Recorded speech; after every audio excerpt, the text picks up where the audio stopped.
how did you end up in Detroit from Philadelphia, and how did you end up coming to UAD? Okay, that's a very good question. That's taking me back a little ways. Okay, but I was fencing for a high school called Ben Franklin High School in the inner city in Philadelphia, Pennsylvania. And I started fencing in high school, the right young age of 14, okay, about to turn 15.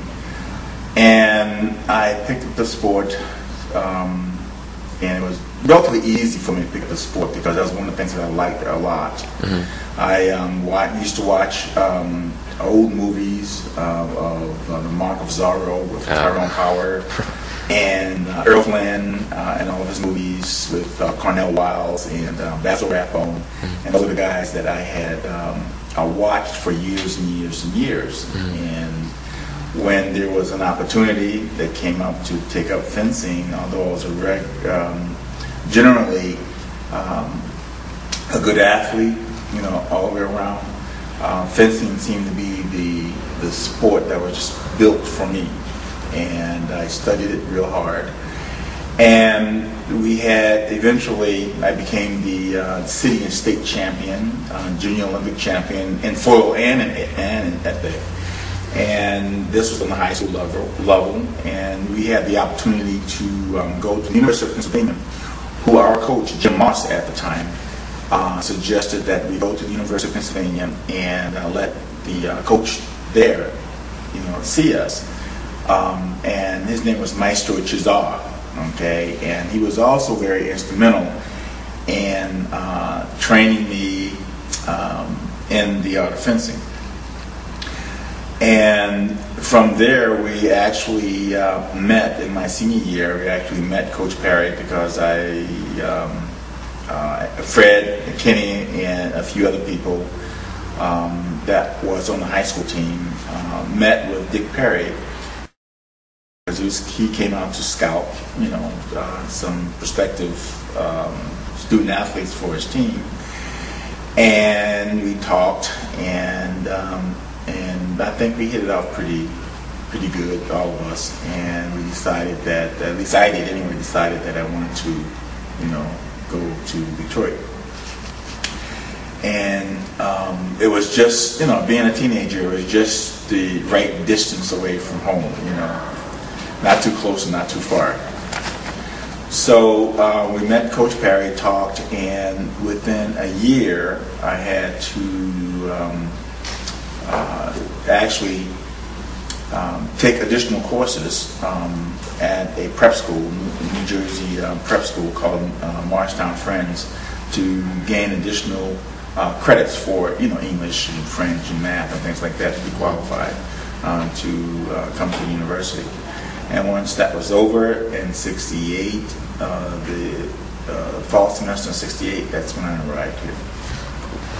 Looking back at your career, 1971, 1972, foil champion individual, 1972 team championship, beat the second place team by 3 points, and in 1972 you were 43-4. You guys had a good team. How confident were you heading into the championships that it would all work out the way it did?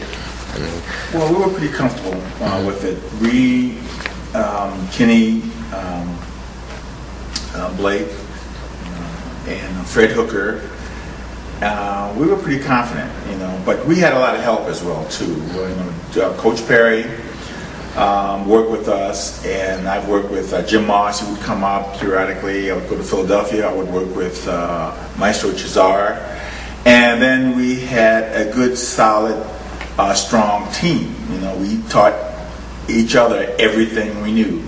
When we first got here, Kenny, Freddie, and myself, we were all on the same foil team. Okay, we were all foilists at the time. So once we got to the university, we had to make a decision on who was going to be the foilist, who was going to be the epiist, and who was going to be the saber person. So immediately I told Freddie and Kenny, I said, well, guys, I am the foilist. And I said, if you want to get past me, then you guys are going to have to fight me for the top foil spot. So they thought about it, and we thought about it, and Kenny said, well, okay, I like saber, so I always wanted to do saber, so he went to saber, and then Freddie, had the épée style fencing mostly, so he said, okay, I'll go to the épée. And then from that point, we collectively worked with each other. I would work in saber with Kenny, or in épée with Freddie. They would work in foil with me. So we had a very good bond, because as we were coming up in the high school years, we actually fenced all three weapons. When we were in the Nationals in actually 1968, there was also another gentleman that never did go to college, but he was really a good fencer as well too, and he opted to go to the Army instead, listed into the service instead. But he dropped out of high school. As a matter of fact, he was one of my and was my best friend. And he was an épéist, but he also fenced foil, and he also fenced saber as well.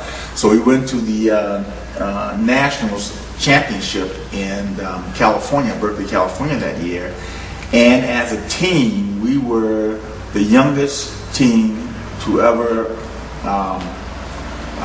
won second place in the national championship in saber.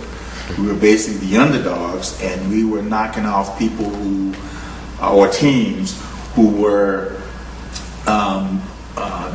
had upper hand. They had a lot of national champions on their teams, people who have been to the Olympics, and we were actually knocking them off as kids, and we were like 18 and 19 years old. So we really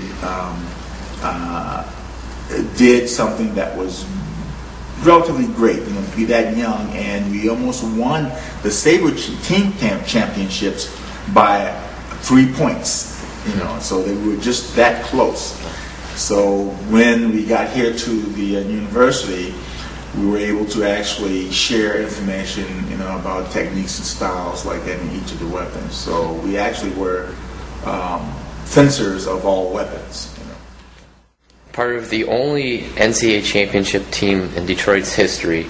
What does it feel like when you walk into Callahan Hall and you see your championship banner, and it's not soccer, it's not basketball, it's not softball or any other sports. It's fencing. That's the only championship in the school's history. What does that mean to you when you think about that? It means a lot. It's I'm very proud of it. Okay, and but I wish someone would break the record. Basically, if we did this, not if we did it, but we did it. Okay, I would like to see other teams do just as well or even better, like share the glory, but it feels really good. I'm very proud of it, and I hope someday someone would, or some other team would just, put their championship up beside ours. Yeah. What do you remember best about your years here at Detroit? Was it that 1972 season? Well, not really. That was a good season. 71 was a good season, but the thing that I think the most was our teammates. Okay, Dan Kenneline, he was a graduate before we were. He was here, I think, maybe 4 years before we were, but we had the opportunity to meet Dan Kenneline. As a matter of fact, Dan Kenneline and I were on the same Pan American gold medalist foil team, and we worked a lot together too while I was here at the university. And there was a lot of other senior members on the team that were very kind to us and very nice to us and wanted to help us in any way they can. And during that time, back in the early 60s, it was a combination of the inner city kids, I think, that were coming to the university, and there was more of a school was actually being diverse with a lot of cultures and a lot of different people coming together at that point in time, back in the 60s. So there was a lot of things that were going on. And in terms of opening our minds to accept people and their differences, and to talk to folks to really find out that, we all have one common denominator, and that is we all human. We all, have the same problems, the same feelings. It's a matter of understanding, who you are, and working things out together. And the team members, I think, actually were the most greatest experience I had, because I got to know some really good people. Now you started to touch on a little bit. You had an international career. You were a part of the Pan American Games. You were an Olympian. Mm-hmm. What can you say about those experiences?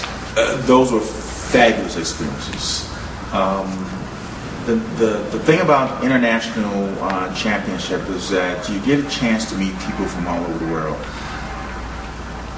Although you don't speak their language, maybe verbally, okay, but you do communicate somehow.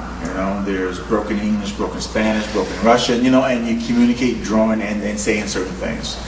And it's a really wonderful experience, because you get to meet people on the other side of the world, and from places you never imagined. You see people that are that you have never seen before, not unless you may look at TV or some other programs like that, and you would see some historical things about other cultures.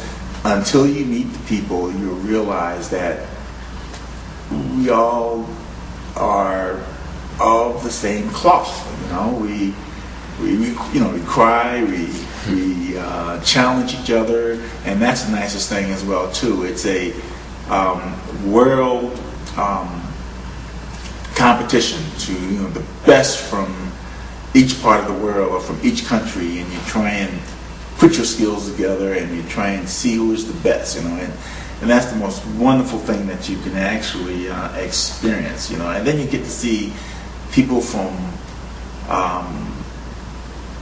all different backgrounds, and you start inquiring about questions, what they like, or what they eat, or what about your parents. And then, at 18, 19 years old, even 20 years old, all the kids, they would say, well, no, I feel the same way you do. I want to get away from mom. I want to get away from dad. I want to be on my own. So it's like the same thing, and then you realize that this world is actually closer, to each other. You're actually closer to each other than you would want to believe. All the things that you are taught about another culture, it's a lot of flim-flam to me. Not until you meet the people, talk to them, and you realize, hey, you guys got the same, situation that I am in, except for, you may be in Japan, or whatever. So, not until you get to meet people, and talk to them, then, you have a better understanding of who you are. If there was one piece of advice you could offer to new or current fencers, what would it be? Education would be the number one thing, is to study, and to open your minds. In terms of athletics, it takes practice, innovation, creativity, and more practice. That's basically it. Study the art well, okay? And also, one of the things that I did when I was in training, in order for me to become a better fencer, okay, besides going to Europe and trying to pick up some of the techniques that they were using, is that anything that I learned, okay, in a tournament or from wherever, I would come back and teach my teammates everything I know. Everything. I would not leave out one little detail. The reason being is the fact that if I want to become better, is that if they know what it is that I'm going to do And if I'm able to do it, although they understand that it's coming, that means that I'm getting better. They can't stop it. You know, they can't stop it. Although they know it, they know what I'm going to do. A double disengage with a counterattack, or a parry post, or a coupe attack, whatever the case may be. And if they know that it's coming, and a lot of times I would tell them, this is what I'm going to do. Now it's up to you to stop it. You know, and if I achieve that goal, then I was successful. That means I'm getting better. I can actually tell you what I'm going to do to you and then do it. That's confidence, and that builds confidence. So I would actually have them do the same thing. Let me know what you're going to do, and I'll stop it. To the best of my abilities. And 9 times out of 10, I could. But the idea is just to let them know what it is, what I learned and how it's done, and now you can do it as well.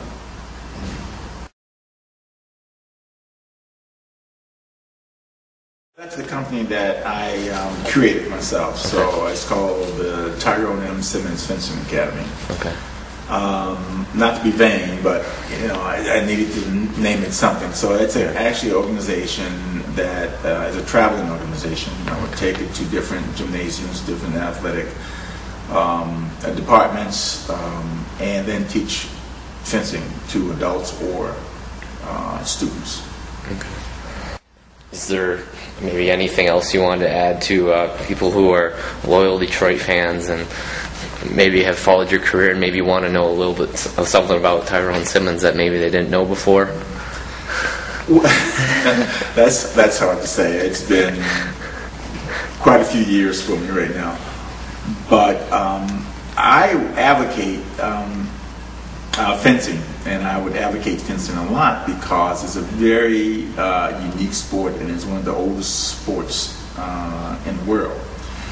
And it's a very good sport for a mental capacity, and like most sports are, but this is a little. I think maybe a little bit different. I really equate this to boxing a lot, or karate, because it's that individual combat situation. And I think that fencing provides nowadays a lot of avenues for scholarships, because there are scholarships also in fencing all over the place. And not everyone can be a basketball player or make the football team or whatever sport they think that they're going to get a lot of money for. But what I advocate is that, like fencing and other sports in that nature, you can use the sport as a catalyst to get an education, okay? And not only that, you'll be able to meet a lot of people as well too, So in fencing you find a lot of people from different walks of life, just like you would, in a lot of sports.